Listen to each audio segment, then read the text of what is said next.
नमस्कार शेतकरी मित्रांनो, तर सर्व शेतकरी बांधव जे शेतकरी बांधव पीएम किसान महासन्मान निधी योजनेच्या 21व्या हप्त्याची आणि नमो शेतकरीच्या 8व्या हप्त्याची प्रतीक्षा करत आहेत, तर त्या सर्वांसाठी नक्की पीएम किसानचा 21वा हप्ता आणि नमोचा 8वा हप्ता केव्हा शेतकऱ्यांच्या बँक खात्यात जमा होणार आणि त्यासाठी कोणकोणती महत्त्वाची तुम्हाला कामे करायची आहेत याबद्दलची सविस्तर अपडेट आपण आजच्या व्हिडिओमध्ये जाणून घेणार आहोत। तर शेतकरी मित्रांनो, तत्पूर्वी आपल्या YouTube चॅनलवरती नवीनच असाल, पहिल्यांदाच आले असाल तर नक्की सबस्क्राइब करा, जेणेकरून शेती संबंधित अशाच नवनवीन अपडेट्स आम्ही तुम्हा सर्वांकरिता घेऊन येत असतो।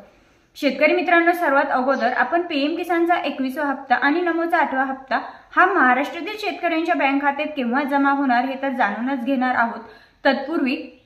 आता सध्या सप्टेंबर महिन्यामध्ये किंवा ऑगस्ट ते सप्टेंबर या दोन्ही महिन्यांमध्ये जे काही शेतकरी बांधवांचं मोठ्या प्रमाणावरती नुकसान झालं, हे नुकसान लक्षात घेता शेतकऱ्यांसाठी आपण जर पाहिलं तर बाकी काही राज्यांमध्ये पीएम किसानचा 21वा हप्ता वितरित करण्यात आलेला आहे आणि त्यामुळे शेतकरी बांधव, महाराष्ट्रातील शेतकरी बांधव प्रश्न विचारतात की आमच्या खात्यामध्ये नक्की पीएमचा 21वा हप्ता केव्हा जमा होणार। तर शेतकरी मित्रांनो, जी परिस्थिती आहे, नैसर्गिक आपत्तीमुळे जी परिस्थिती निर्माण झाली, तर या परिस्थितीकडे पाहून त्या राज्यांमध्ये पंजाब असेल, हरियाणा असेल या राज्यांमध्ये पीएमचा 21वा हप्ता वितरित करण्यात आला। मग आता आपल्या महाराष्ट्रामध्ये केव्हा वितरित होणार हेही आपण पुढे जाणून घेणार आहोत। तत्पूर्वी तुमच्या बँक खात्यामध्ये तुम्हाला जर पीएम किसानचा 21वा हप्ता आणि नमोचा 8वा हप्ता हा सुरळीतपणे जर तुमच्या बँक खात्यामध्ये जमा करून घ्यायचा असेल तर काही महत्त्वाची कामे तुम्हाला करायची आहेत। त्यामध्ये पहिलं आणि महत्त्वाचं काम आहे ते म्हणजे तुमचं आधार फार्मर आयडी कार्ड असणं आवश्यक आहे। मित्रांनो, ज्या शेतकरी बांधवांकडे फार्मर आयडी कार्ड आहे अशा शेतकरी बांधवांना कुठलीही अडचण न येता त्यांच्या बँक खात्यामध्ये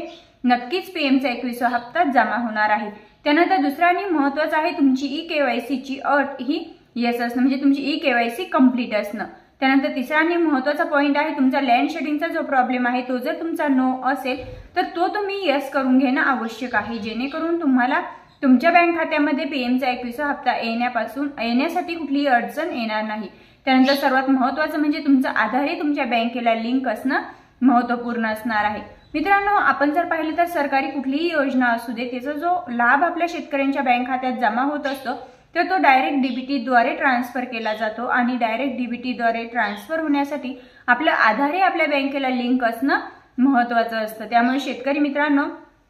सर्वात महत्त्वाचं तुमच्याकडे फार्मर आयडी कार्ड असणं महत्त्वाचं आहे, तुमची ई-केवायसी कंप्लीट असणं महत्त्वाचं आहे, तुमचा लँड शेडिंगचा जो प्रॉब्लेम आहे तोही येस असणं आवश्यक आहे आणि महत्त्वाचं म्हणजे तुमचं आधार बँकेला लिंक असणं। म्हणजे चारही कामे जर तुम्ही पूर्ण केलेली असेल किंवा चारही ऑप्शन जर तुमचे येस असतील तरच तुम्हाला पीएम किसानचा 21वा हप्ता आणि नमोचा 8वा हप्ता हा कुठलीही अडचण न येता तुमच्या बँक खात्यामध्ये जमा होईल। त्यानंतर मित्रांनो, आपण जर पाहिलं तर विधानसभा निवडणुकीपूर्वी आपले माननीय मुख्यमंत्री देवेंद्रजी फडणवीस साहेब यांनी स्पष्ट सांगितलं होतं किंवा त्यांच्या जाहीरनाम्यामध्ये स्पष्ट दिलेलं होतं की आम्ही सत्तेत आल्यानंतर पीएम किसानच्या किंवा नमोच्या रकमेमध्ये वाढ करू, म्हणजे ज्या ठिकाणी आपल्याला प्रति हप्ता प्रत्येकी 2000 रुपये मिळत असतो त्या ठिकाणी प्रति हप्ता 3000 रुपये करण्यात येईल असं होतं। तर शेतकरी मित्रांनो, आपण जर पाहिलं तर भूतना भविष्य असं आपल्या संपूर्ण शेतकरी बांधवांनी माहिती सरकारला निवडून दिलं। त्यानंतर हिवाळी अधिवेशन झालं, अर्थसंकल्पीय अधिवेशन झालं, त्यानंतर अनेक GR काढण्यात आले, परंतु कुठल्याही GR मध्ये शेतकरी बांधवांच्या पीएम किसान आणि नमोच्या निधीमध्ये वाढ करण्यात आलेली नाही किंवा मग पीएम किसान आणि नमो शेतकरी या योजनेबद्दल कुठल्याही प्रकारचा नवीन GR निर्गमित करण्यात आला नाही आणि निधीमध्येही वाढ करण्यात आलेली नाही। त्यामुळे आतापर्यंत जसे की आपण प्रति हप्ता 2000 रुपये लाभ घेतला त्याच पद्धतीने येणारा हप्ता सुद्धा आपल्याला प्रति हप्ता 2000 रुपयेच खात्यात येणार आहे। म्हणजे पीएम किसानचे 2000 आणि नमो शेतकरीचे 2000 असे एकूण 4000 रुपये आपल्या शेतकरी बांधवांच्या बँक खात्यात जमा होणार आहे। मित्रांनो, महत्त्वाचं म्हणजे आता पीएम किसानचा हप्ता आणि नमोचा हप्ता एकत्र शेतकऱ्यांच्या खात्यात येणार का असाही प्रश्न शेतकरी बांधव विचारताय। तर शेतकरी मित्रांनो, आपण जर पाहिलं तर पीएम किसानचा हप्ता 20वा हप्ता सुद्धा खूप उशिरा शेतकऱ्यांच्या बँक खात्यात जमा झाला आणि त्यानंतर खूप उशिराने पुन्हा नमोचा 7वा हप्ता सुद्धा शेतकऱ्यांच्या खात्यात जमा झाला आणि आपण जर पाहिलं तर आज पीएम किसानच्या 21व्या हप्त्याबरोबरच नमो शेतकरीचा 8वा हप्ता हा वितरित केला जाऊ शकतो, कारण सध्याची जी परिस्थिती आहे ही परिस्थिती लक्षात घेता शेतकरी बांधवांना आज रब्बी पिकांसाठी अनुदान हवं आहे, रब्बी पिकांसाठी जे काही शेती पिकांसाठी भांडवल हवं आहे त्यासाठी सरकारच्या माध्यमातून पीएम किसानचा 21वा आणि नमोचा 8वा हप्ता एकत्रित जमा केला जाऊ शकतो।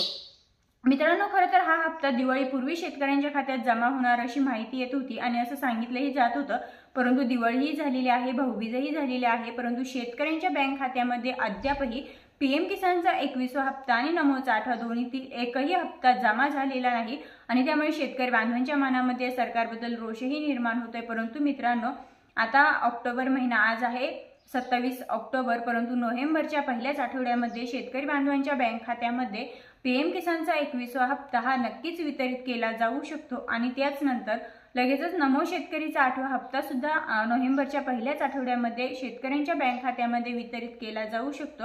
अशी माहिती समोर येत आहे। खरं तर दिवाळीपूर्वीच हा हप्ता शेतकऱ्यांच्या बँक खात्यात जमा व्हायला हवा होता, कारण अतिवृष्टी, पूर परिस्थिती यांमुळे शेतकऱ्यांचं मोठ्या प्रमाणावरती नुकसान झालं आणि या नुकसानीतून बाहेर निघण्यासाठी किंवा दिवाळीसाठी शेतकऱ्यांना अतोनात गरज होती ती म्हणजे हप्त्यांची। परंतु पीएम किसानचाही हप्ता जमा झाला नाही, नमोचाही जमा झालेला नाही आणि महत्त्वाचं म्हणजे सरकारच्या माध्यमातून पीक विमा असेल, अतिवृष्टी नुकसान भरपाई असेल, जी काही शेतकऱ्यांसाठी जाहीर करण्यात आलेली होती तीही शेतकऱ्यांच्या खात्यामध्ये अद्याप काही शेतकऱ्यांना भेटली, परंतु खूप तुटपुंजी भेटली आणि काही शेतकरी बांधवांच्या खात्यात अद्यापही ती रक्कम पोहोचलेली नाही। म्हणजे सरकार जे आहे तर हे सरकार शेतकरी विरोधात आहे असंही आपल्याला म्हणता येईल। सरकार कुठल्याही शेतकरी बांधवांची कुठलीही योजना ही वेळेत शेतकऱ्यांपर्यंत पोहोचवत नाही, ही दुर्दैव आहे। शेतकरी मित्रांनो, पुन्हा भेटूया अशाच माहितीसोबत, तोपर्यंत जय हिंद, जय महाराष्ट्र।